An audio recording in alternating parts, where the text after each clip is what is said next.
Now, some may dismiss such proposals and my own optimism as simplistic American idealism, and they will point to the burdens of the modern world into history.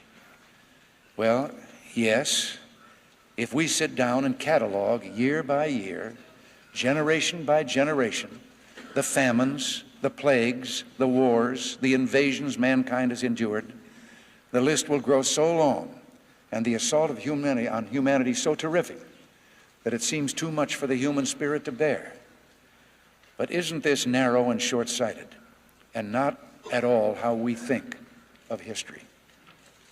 Yes, the deeds of infamy or injustice are all recorded, but what shines out from the pages of history is the daring of the dreamers and the deeds of the builders and the doers. These things make up the stories we tell and pass on to our children. They comprise the most enduring and striking fact about human history, that through the heartbreak and tragedy, man has always dared to perceive the outline of human progress, the steady growth in not just the material well-being, but the spiritual insight of mankind. There have been tyrants and murderers, and for a time they can seem invincible, but in the end, they always fail. Think on it.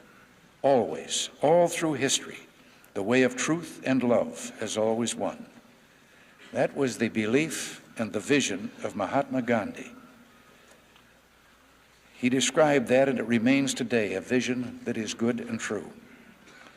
All his gift is said to have been the favorite expression of another great spiritualist, a Spanish soldier who gave up the ways of war for that of love and peace.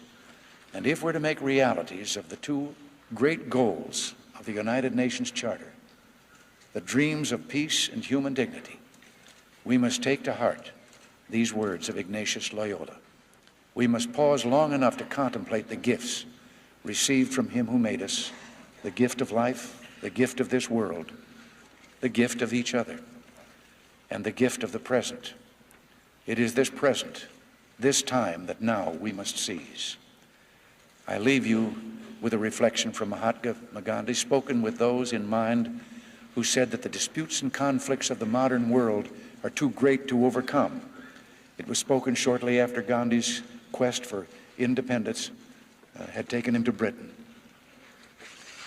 I am not conscious of a single experience throughout my 3-month stay in England and Europe, he said, that made me feel that after all, East is East and West is West.